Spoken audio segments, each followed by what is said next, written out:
Hi. Welcome to Reddit Confessions. If you've ever experienced a moment so mortifying the air around you seemed to freeze, stay with me. This one cracked something inside me I didn't know could break. We were at a party, not our friends, and I was the plus one. The guy who held her bag while she posed for selfies with coworkers. Everyone clustered around the fire pit with wine in hand, trading the usual suburban anecdotes. Someone was telling a story about their husband fixing a clogged sink. I smiled, nodded, played my part. Then somebody turned to my wife and asked, "What about your man? Is he any good with tools?" She could have shrugged it off. She could have laughed and said, "He tries." But instead she leaned into the group with a wide grin and said, "Oh, he's handy. Just not when it's just the two of us." The laughter erupted, not polite tittering, but full-bodied howls, the kind reserved for cartoon pratfalls. I smiled because what else was there to do when the person you've built your life with makes you the joke? Then, without raising my voice, without changing my face, I said, "Guess who's packing today?" Silence fell so hard her smile vanished like it had been ripped away. She stared at me as if I'd slapped her in front of everyone. I set my drink down, walked to the car, and sat there. I wasn't crying, I wasn't yelling. I was stunned. Because that joke wasn't a joke. It was a confession dressed as comedy. The more I unpicked it, the more certain I became. She'd been laughing at me long before that night. When she came home about 20 minutes later, she moved through the kitchen like she was waiting for a cue. I didn't look up. I was on the living room floor surrounded by receipts, doing something ridiculous to keep my hands busy. I sorted 6 months of grocery and gas slips like they might explain what had gone wrong. Eventually she said the tiredest, laziest defense in the language. It was just a joke. I didn't lift my head. "You know what else was apparently a joke?" I said, "Us." She shrugged, not even pretending to be annoyed for my benefit, and asked, "So what? You want to start a fight because I embarrassed you?" The word embarrassed rang in my ears like a warning bell. It wasn't just the humiliation, it was that she felt no shame. Mocking me in private had become so routine that doing it in public barely registered as wrong. Quietly, I said, "I want to know how long I've been the punchline." She didn't answer. She opened the fridge, grabbed a bottle of wine, and popped the cork like the night could be wiped away. I couldn't let it be. I didn't sleep. Lying in bed beside her while she scrolled, her phone casting flickering light on the ceiling, I stared at those shapes until they looked like warnings. What's worse than fighting is feeling invisible to the person who used to beg you to stay late just to fall asleep next to you. I remembered the rambling lunchtime texts that once meant everything. Now we were two ghosts paying the same mortgage. The next day she never mentioned it. Not at breakfast, not in the car, not in a single text. Her silence was punishment. You ruined the moment. Now sit with it until you fold. I didn't fold. I started paying attention. I noticed perfume on days she swore she wasn't leaving the office. I noticed she stepped outside for calls labeled spam risk. I noticed she changed her passcode last week and blamed it on a new workplace rule. For the first time in months, I didn't ignore those little things. At the party I'd clocked her coworker Arlo. Tall, cocky, the one always first to refill her glass. He'd laughed a beat too loudly at her joke. He didn't look surprised. He looked practiced. That night I did something I never imagined I could do. I checked her laptop. She treated that device like it was sacred, but she'd left her work laptop on the kitchen counter. I didn't dig for pictures or texts. I typed one word into her email search, hotel. My stomach sank. 5 booking confirmations in 2 months. Not for conferences, not for work, all under the same name, Arlo Mercer. 5 confirmations, same email. Placed during weeks she'd claimed late nights at the office. The receipts were practically laminated evidence. Worse, she hadn't bothered to hide them. Either she didn't care if I found out, or she wanted me to. I clicked a confirmation and saw a guest name added, Leanne Holloway. Full name, no initials. My chest constricted. I wasn't just husband anymore. I was the fool in a play I'd never auditioned for. My first instinct was confrontation. Slam the laptop shut, storm into the bedroom, demand answers. But I didn't. Maybe I was afraid of her words. Maybe I wanted to hear it from her mouth, not a glowing scream. So I did the coward's thing, closed the laptop, put it back exactly as I found it, and pretended I'd seen nothing. For 3 days I acted normal, smiled, folded laundry, cooked dinner, all the while unraveling a little more each time she met my eyes and stayed composed. She played the role perfectly. Casual touches, a peck on the cheek, chat about busy days. Lying had become second nature to her. But I wasn't idle. I needed proof, hard confirmation. I rang an old friend, Ricky, who does private IT security work, and told him my suspicion. He didn't laugh. He asked for 2 things: her work email domain and access to the home router. "You don't need her phone," he said. "You just watch how she connects." For the next day and a half, we monitored network traffic. Then Ricky called with 2 terrible words. "Dorian, she's using a second, encrypted messaging app. Not reckless, not sloppy, deliberate, professional. She wasn't hiding because she feared being caught. She enjoyed the secrecy. The performance of innocence mattered as much as the affair itself. That Friday, she told me she had a late client dinner. I followed, kept the headlights off until she slipped into the city and parked behind a boutique hotel. Not one from the email receipts, but a new, discreet, expensive place. I sat in my car with the engine off, knuckles white around the wheel, watching her go inside. 2 minutes later, he arrived. Arlo moved with the ease of a rehearsed routine. This wasn't a mistake. It was a pattern. I sat for an hour, watching the doors stay shut, waiting for them to re-emerge. They didn't. It wasn't the betrayal itself that stabbed worst. It was how smoothly everything fit together, as if I'd been an extra in a film starring my wife and her lover. When she came home hours later, perfume heavy, lips glossy, she kissed my forehead and asked if I'd eaten. I wanted to ask about his meal, their toast to my ignorance, whether she'd remembered my shellfish allergy when they chose sushi. I said nothing. I let her feel safe, because I needed her to act natural, for my plan, and for my own sanity. The following morning, I made pancakes. She seemed startled, almost guilty, and joked that she'd been testing whether guilt would show in how I ate. She passed. She said, "Flawless." After breakfast, I lied about a dentist appointment and parked outside her office. At 3:30, she stepped out not with Arlo, but with a woman from the firm. She handed the woman a manila envelope and pecked her cheek, a casual, familiar gesture. Then she drove to the same boutique hotel alone. 10 minutes later, Arlo arrived in a different car. They drove into the garage together. I trailed them on foot, not ready to confront, only to take photos, not to expose them, but to stop doubting what I already knew. I walked home that night for miles. My car left where it was, like a ghost waiting for the woman who used to come home to it. She texted at 6:45. "Heading home soon. Dinner." I replied, "Let's cook together, like old times." She sent back a heart emoji and strolled in smiling, as if nothing had happened. That's when I understood. In her mind, nothing had. I'd been erased from her story. After that, something in me changed. Not a fiery impulse, but a cold stillness. The part of me that had been patient and soft died. I moved through the days on autopilot, saying the right things, folding into the predictable role she preferred. She never guessed. Maybe she liked this version of me. Mild, compliant, predictable. But I was not idle. The envelope she'd slipped to her coworker stuck in my mind like a splinter. It didn't feel like part of a casual affair. It felt like business. 2 days later, while she showered, I rifled through her purse. I expected nothing more than tissue, gum, business cards. In the side pocket. We were at a party. Not ours. Not my mates. I was the plus one, the guy who held her bag while she posed with coworkers.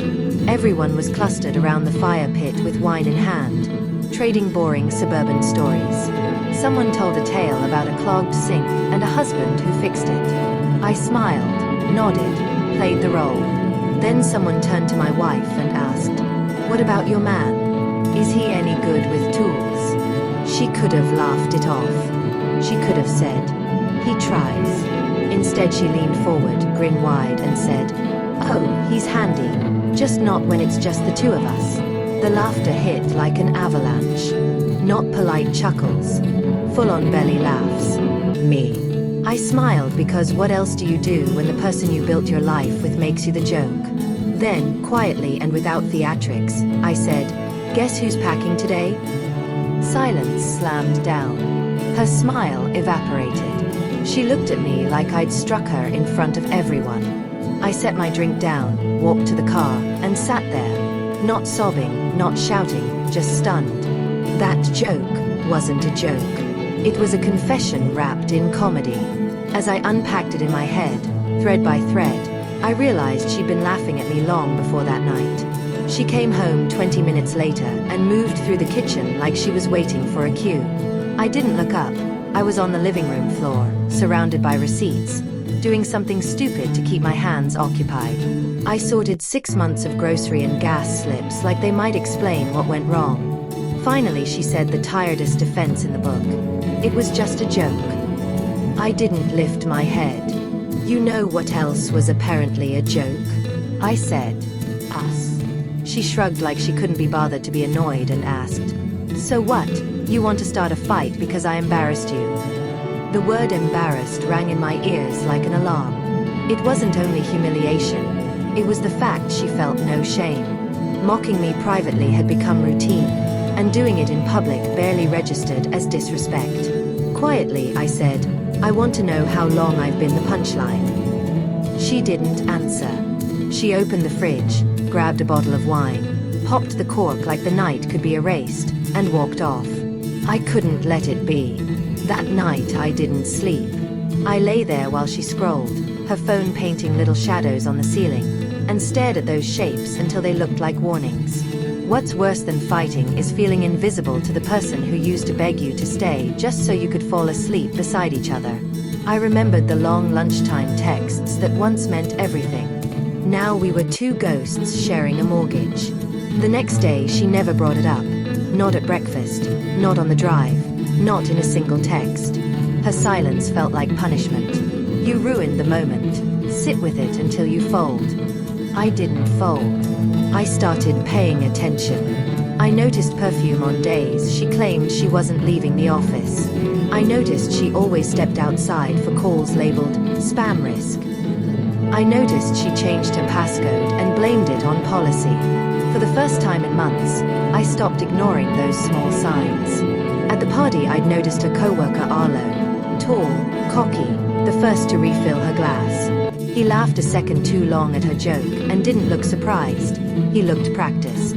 That night I did something I never thought I would. I checked her laptop. She guarded that device like it was sacred, but she'd left her work laptop on the counter. I didn't hunt for photos. I typed one search word into her email. Hotel. My stomach fell. 5 booking confirmations in the last 2 months. Not work trips. Not conferences. All under the same name. Arlo Mercer. Same email. Same pattern. All during weeks she said she was staying late at the office. She hadn't even tried to hide it. I clicked a confirmation and saw a guest name listed. Leanne Holloway. Full name, no initials.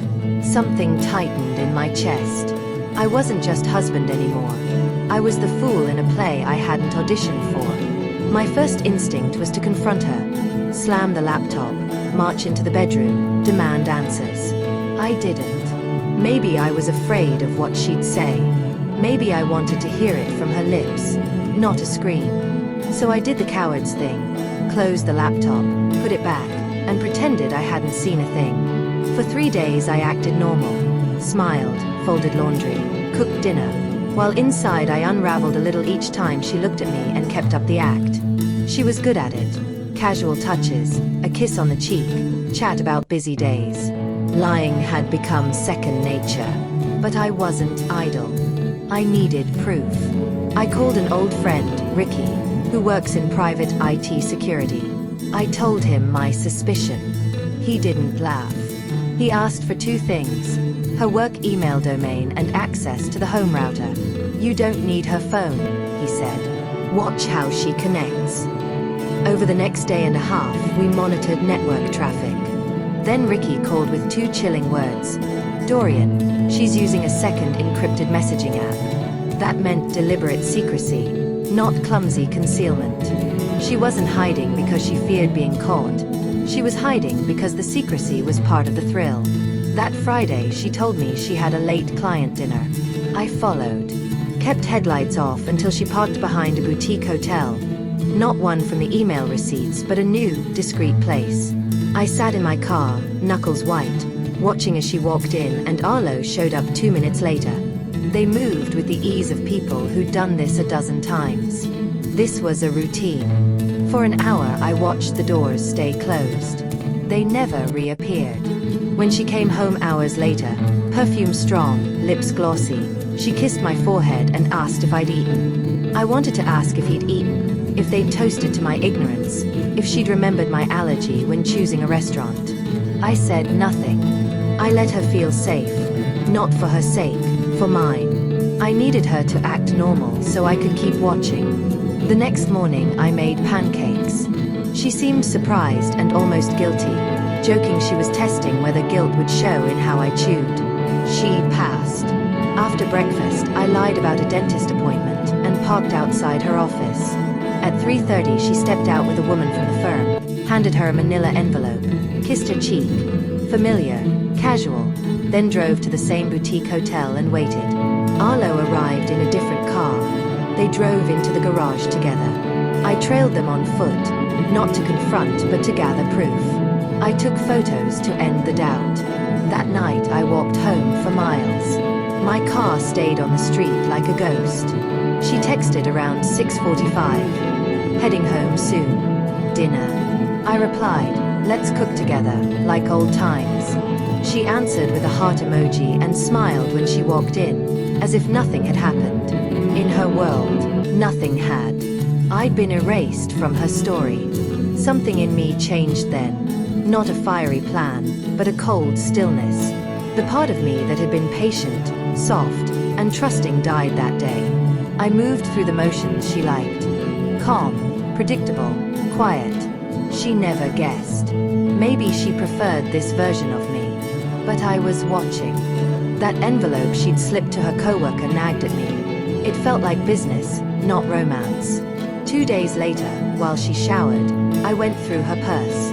I expected tissues and old receipts. In a side pocket, I found a folded piece of yellow stationery. It read like a note, not addressed to me and not signed, just a few lines in her handwriting. Use the rental agreement as planned. Leave the second key where we discussed. I'll cover the first 2 months. You handle the rest. My hands shook as I put it back exactly where it was. Rental agreement. Second key. First 2 months. Was she moving someone in? Was she moving me out? She hadn't packed. She still kissed me goodnight. Still asked about coffee. Still sent the occasional heart emoji, like a twisted life support for a marriage in a coma. That night I went back to her work laptop. I know I shouldn't have, every inch of this felt wrong, but betrayal teaches you passwords.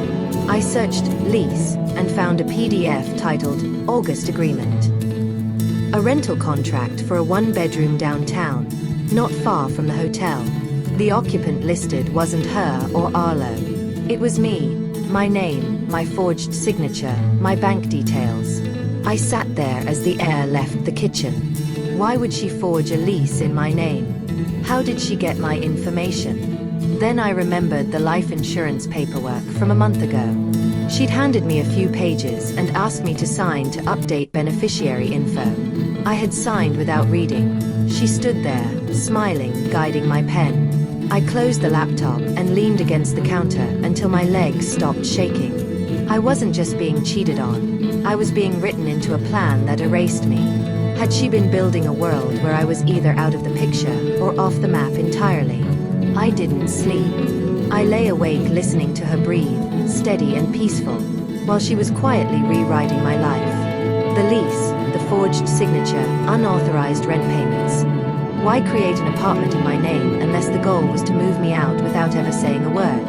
The next morning, I faked a headache and stayed home. I sat at the kitchen table and wrote everything down. Every date, every lie, every odd gap in her routine I'd let slide because I didn't want to be that guy. I'd always thought being trusting was noble. It wasn't. It was naive, and I'd made it easy to lie to me. Around noon I called Ricky again and told him about the forged lease. He didn't hesitate. Lock down your identity now, he said. We spent 2 hours securing my credit, flagging my social security number, and combing financial records. Then we found something that chilled me. A $5,000 transfer from our joint savings 2 weeks earlier labeled Emergency Trust Account, D. Holloway, deposited into a new account under my name. I never authorized it. She'd used my identity to open an account, transfer money, and list herself as beneficiary in case of death. The kitchen felt like it was closing in. Was this manipulation to make me look unstable, or something darker? That day she came home early with groceries, smiling and normal. She kissed me and asked whether I wanted tacos or pasta. I chose pasta, and she lit up like newlyweds again. It was infuriating how easily she flipped between realities. I asked about a weekend trip, just us, somewhere quiet. She jumped at the idea and offered to book it. She chose a small cabin upstate, remote, no cell reception, a fireplace, lake view, a clawfoot tub she'd always joked about. I said it looked perfect, but inside I felt sick. There was no world where I believed this was a reset. She wasn't just cheating, she was planning a life that didn't include me. Still, I went. Maybe curiosity, maybe a stubborn hope I was wrong. We left on Friday as the leaves turned. She packed heavily, I packed light. She touched my knee in the car, said she'd missed me. The cabin was deeper in the woods than the photos suggested. No signal, just silence. Inside, she lit candles, poured wine, and toasted new beginnings. I drank slow, she drank faster. That night she dozed on the couch. I covered her with a blanket and carried my phone into the kitchen. It had been recording audio the whole evening. Paranoid, maybe, but I needed evidence. Morning, pancakes, coffee in bed. Her wearing a sweatshirt with a logo I recognized, Arlo's startup. She wasn't even hiding him anymore. She was weaving him into the fabric of our life. I played along. At noon she suggested a walk and talked about feeling free, wanting a fresh start. She asked, if we had no responsibilities, would we be the same? I laughed, unnerved.